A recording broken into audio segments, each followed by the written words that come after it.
From Tempe, Arizona, we welcome you to Sun Devil Soccer Stadium, the scene for tonight's Friday night broadcast of Arizona State women's soccer on the Pac-12 digital stream presented by the Walter Cronkite Sports Network.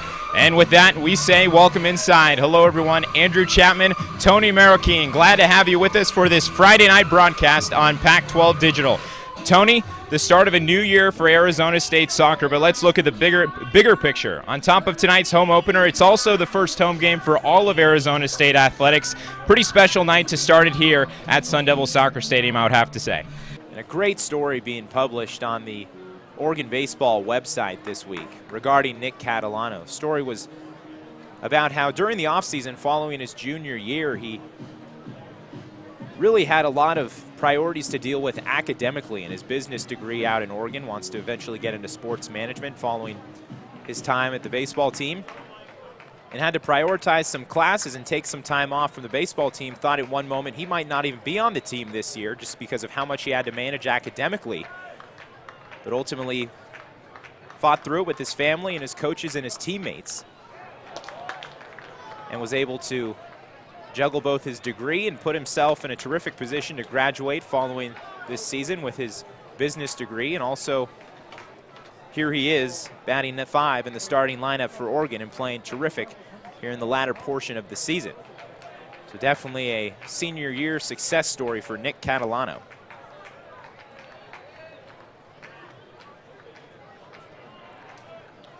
The 1-2. Lined into left field. That's going to score a run, at least one. A.J. Balta comes around to score. Still dealing with it in left is Williams. Here comes another. Jake Bennett crosses. It's 3-0 Oregon. A 2 RBI double to extend the inning for Nick Catalano.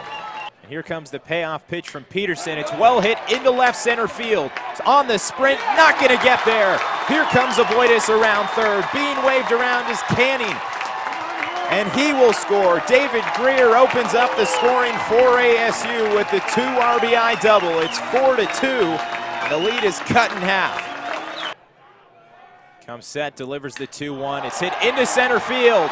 Graybeck's going to reach it, but it's going to be Shaps extending all the way over to third. Lillard dives into second. He's safe, and it's a 1-out double, a pinch hit double at that for Ryan Lillard. Aboitis swings at the first pitch, a slider that ran outside at 80 miles an hour.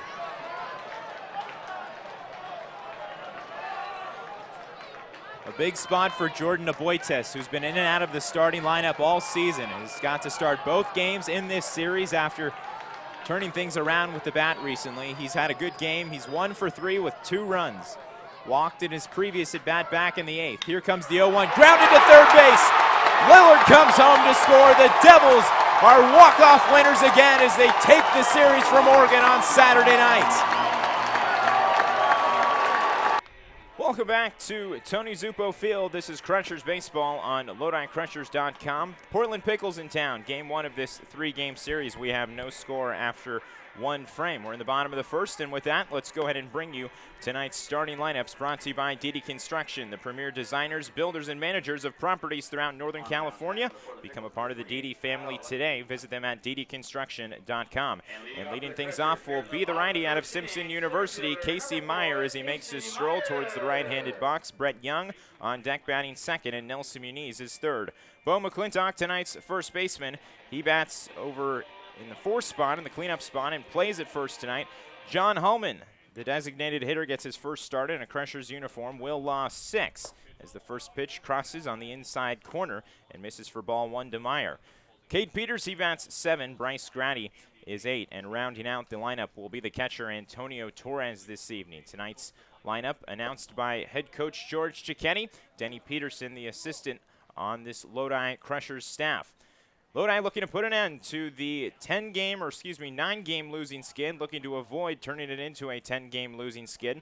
And the keys to the game for manager George Cicchetti pregame was, of course, having Jacob Rosales, the starter, throw strikes, but also wake up the bats trend. It's ironic, he said, one part of your game, the pitching, which struggled in the early portion of the season, finally coming to fruition, but then the bats go cold. And that's been the Achilles heel for the Crushers all year, is efficient offense. And now out of nowhere during this 9-game skid, the bats have fallen silent. It's a 4-pitch walk to Meyer, and he is down to first. Yeah, the Crushers haven't put together a complete game in a rather long time. You could see their pitching getting on the right track, and sometimes they would make an error. Then you could see their offense, which is very high in the league in hits, not driving and running runs and getting the key hits. So it's not going to be about one thing working better than the other. It's going to be about the offense getting some key hits tonight with runners in scoring position where they've kind of lacked all year, and then the pitchers doing the same thing that they've been doing, and the defense playing airless baseball, and that's how you win games. And pretty easy when you say it like that, but the Crushers have found many ways to lose on this 9-game losing streak. Brent Young takes a first-pitch fastball on the outer edge, called strike by home plate umpire Joe Chipineri. The base umpire tonight is Justin Havey, a pair of umpires who have seen some time here on the Zupo Diamond before. Crushers bats, they are facing the big 6'5" righty Kyle Lucky out of UC San Diego, fresh off his sophomore season. Brett Young tries to lay down a sacrifice bunt, and it lands at his feet in the right-handed box. Foul ball and strike 2. It's 0-2. Kyle Lucky out of El Dorado Hills, California. He has a 1-2 record on the summer, but an efficient 1.96 ERA. This is his 6th start in a Portland Pickles uniform, and even 32 innings pitched coming into tonight's start. 25 strikeouts compared to 15 walks, 21 total hits allowed in the 2016 summer season. Check swing from Brett Young, and he taps it atop the Lodi dugout. Count will remain where it is at 0-2. An efficient start for Kyle Lucky the last time he pitched here at Zupo Field. It was his first start of the summer. It came back on June 18th. He got the win, went 5 scoreless innings, gave up 7 hits, 2 walks, and 7 strikeouts. Trent, this is an arm that fooled the Lodi batters as he gets Brett Young to swing through a curveball on the outside corner for strike 3. And there's one away in the bottom of the first. Lodi will have to make it a different story tonight because Lucky was able to fool them. He's a big body on that mound. He has a big drop-down curveball that we've seen be very efficient, striking out Brett Young right there. Lodi will need to figure him out this time around. Yeah, and it doesn't look like he's throwing, he's bigger, so it looks like he's throwing harder, and he's actually not. He's probably only throwing about 84 miles an hour with that curveball, and it's kept these Crushers off balance with the big 6'4" body coming right down and at you, and he makes it work, and he pounds the zone and competes. He only walked 2 guys here last time. In his last start, he walked 3. He's pretty consistently walking 3 to 4 hitters a night, and his strikeout to walk is 25 to 15, so that's pretty impressive. His command compare, especially compared to some of the Crushers pitchers who's positive in that K to walk ratio. First pitch to Nelson Muniz is tipped off the end of the lumber and finds the glove of Daniel Cope, the Portland catcher. And with that, let's give you the rest of the defensive arrangements for Portland. The outfield tonight is Jordan Prendez in left, Joey Sanchez in center field, and Joey Cooper, the Joey out in right. Slider misses low and looked at by Muniz. It's 1-1. The third baseman tonight for the Pickles, JT Navarro. Sahid Valenzuela is the shortstop. Carson Brashears out of the University of Oregon. He plays at second. And again, Daniel Cope behind the plate.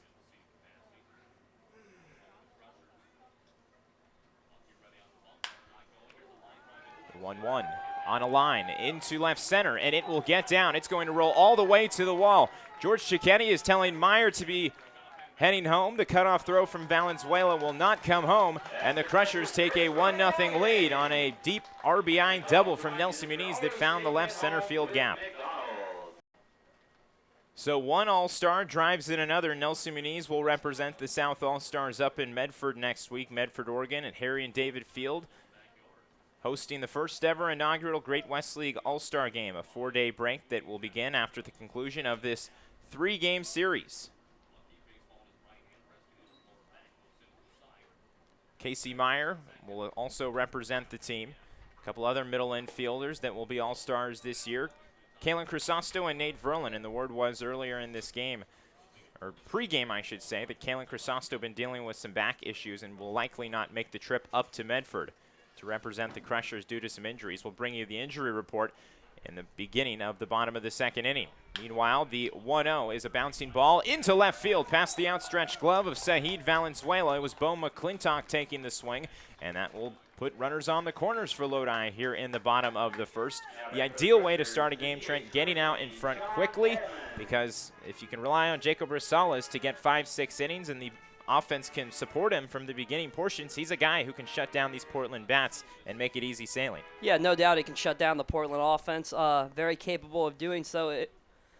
It's just going to be if he can keep his walks in check. Portland's a good hitting team, and you don't want to see Jacob walking 5-6 guys here and allowing Portland to bunt and hit and run and move him over. So it's going to be really important here for the Crushers to spot him 2-3 so he can settle in and be comfortable by the time he takes the mound on the second inning.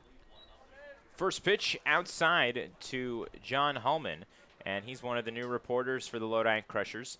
And it's a 3-0 count on John Hallman. Batting from the left side. Take side likely on here with runners on the corners. Shadows beginning to pick up the pace as they creep in to the left side of the infield. The entire infield grass other than just one small triangle on the third base side. Fully shaded.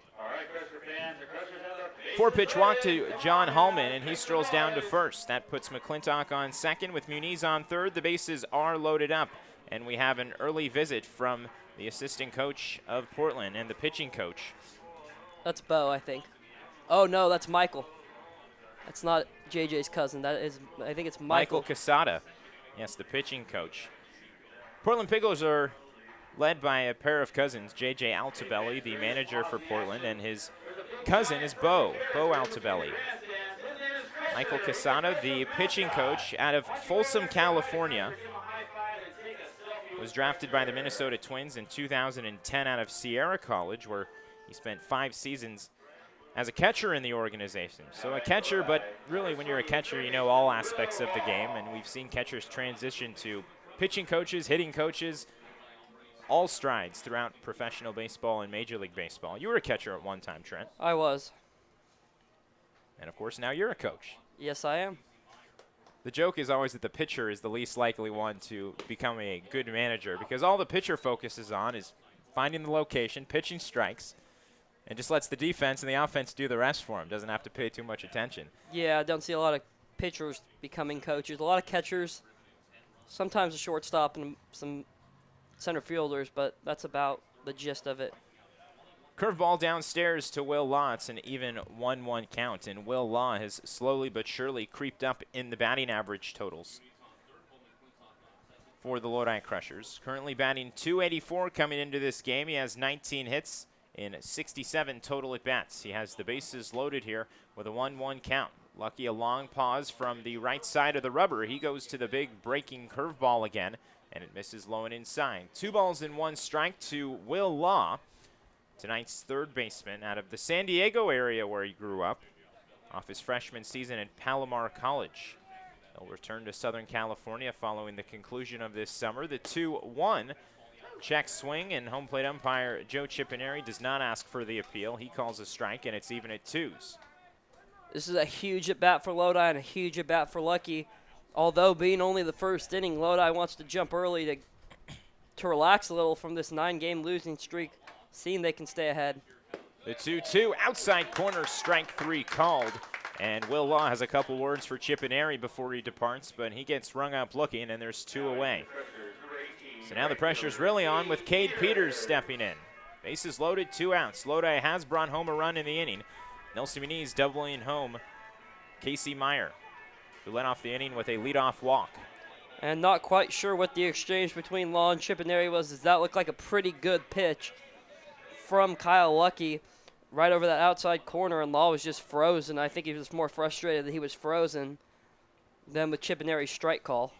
So it's now Cade Peters, who bats from the left side with the bare hands, no batting gloves, and he takes a curveball on the inner edge for strike 1. Cade near the middle in the batting average numbers right now for the Lodi Crushers, batting .232 with 19 hits in 82 at-bats. Originally out of UC Riverside, did not play this year, redshirted, but will be a member of that team next year. He sends a deep fly ball into center field. It's going to get over the head of Sanchez, who is on the move. Muniz scores from third, being waved around is McClintock. Here comes Hallman all the way from first, the throw, and they misbobbled. Hallman scores on the head first slide, and that's a bases clearing double for Cade Peters. It's now 4-0 Lodi. A huge hit right there, Trent. That was huge. That's what the Crushers needed to get up 4-0 here in the first, and potentially more with Cade Peters advancing to second on his double. It's a good start tonight from a lineup that I didn't expect to see when I came to the ball yard, to be completely honest. So good start there by this Crushers lineup that George Cicchetti put out there today. For Cade Peters, that is his first 3 RBI hit on the summer. It tallies up his 9th, 10th, and 11th on the summer. The 0-1 to Bryce Grady misses up and in. And even 1-1 on the 8-hitter for Lodi and the shortstop. Cade Peters now the lone runner on second base. Kyle Lucky takes a look at him, comes set at the belt, and delivers a fastball on the outer corner, 1-2. Grady enters into the contest with a .263 average. He has 15 hits and 57 total at-bats. His 21st game played in a Crushers uniform this summer. He's a man in scoring position. He's drove home 10 this summer. Another curveball on the outside. Kyle Lucky relying heavily on that curveball. It's 2 balls and 1 strike. Lucky's just trying to get out of this inning, as he's been hit pretty hard so far. Outside corner called strike. And we're even at 2s with a couple outs. Stadium lights, as promised, have now turned on here at Zupo. Not yet taking effect, as the left side of the diamond is still mostly sunny, as well as left and center field, where Prendiz, the Portland left fielder, currently battles with his glove on his right hand. Brashear's pitching towards the bag. He retreats to his second base position, and the 2-2 is a changeup that misses high, and the count is full. This was the ideal start tonight for the Lodi Crushers, to get 4 early runs and stake Rosales to a lead after his great debut of 6 innings down in Chico in relief in the no-hitter through 9 game. The payoff is bounced off the catching mask of Daniel Cope, and the battle will stay alive. The 6, 7, and 8 hitters of Valenzuela, Daniel Cope, and Jordan Prendiz due up in the top of the second inning to face tonight's Lodi starter Jacob Rosales, who left 2 stranded for Portland in the top of the first and did not allow them to score any runs. It's a 4-0 ball game, courtesy of an RBI double from Nelson Muniz and then a bases clearing double, 3 RBI shot to deep center field from Cade Peters. Lucky gets his sign, comes set at the belt. Here's the payoff, and it's low, ball 4. And this inning will continue. Grady down to first base, and that'll bring up Antonio Torres. He's the 9th hitter to hit in the inning, and Lodi is now batted around to start this ball game. Torres yesterday was the 8-hitter for Lodi. Did not have a hit, was 0 for 2 with a walk, and stranded on the bases back in the 3rd inning. He's down to the count 0-1 after swinging through a fastball downstairs. Runners on second and first here with 2 outs in the bottom of the 1st inning. The pitch, curveball, ugly looking swing from Torres, but he manages to loft it into shallow right field. Being waved around from second is Cade Peters. He will score as the pickup is bobbled a tad from Joey Cooper. And Bryce Grady advances all the way over to 3rd. Another RBI hit, this time a single. It brings home Cade Peters, and it's now 5-0 Lodi to start this game. Maybe the long bus trip affecting Portland a tad here, Trent. A 19-0 win against Sacramento yesterday, and a long 8-9 hour trip that started at 4 a.m. this morning. It is grueling on those long bus trips, and it can show on the field. It did earlier in the year when Portland made the trip down, and Lodi won game 1 of the series in mid-June. Yeah, maybe, but Lucky hasn't been the best tonight that we've seen him. He was much better when we saw him here last time. He's just not missing barrels tonight. Lodi's finding a lot of barrels. They have 4 hits. 4 there, 5 runs, and he's not doing it via the walk. He's giving up the hit. So if the ball keeps going that way, the Crushers have the opportunity to score a lot of runs. First pitch is drilled into deep center. Moving back on it is Sanchez, and this time he will track it down. Makes the one-handed snag to end the inning. But Lodi puts up a 5 spot to begin this game, courtesy of a big 3 RBI double from Cade Peters. RBI hits from Muniz and Torres as well. We go to the top of the second inning. It's 5-0 Crushers on LodiCrushers.com. We'll be back in just a moment.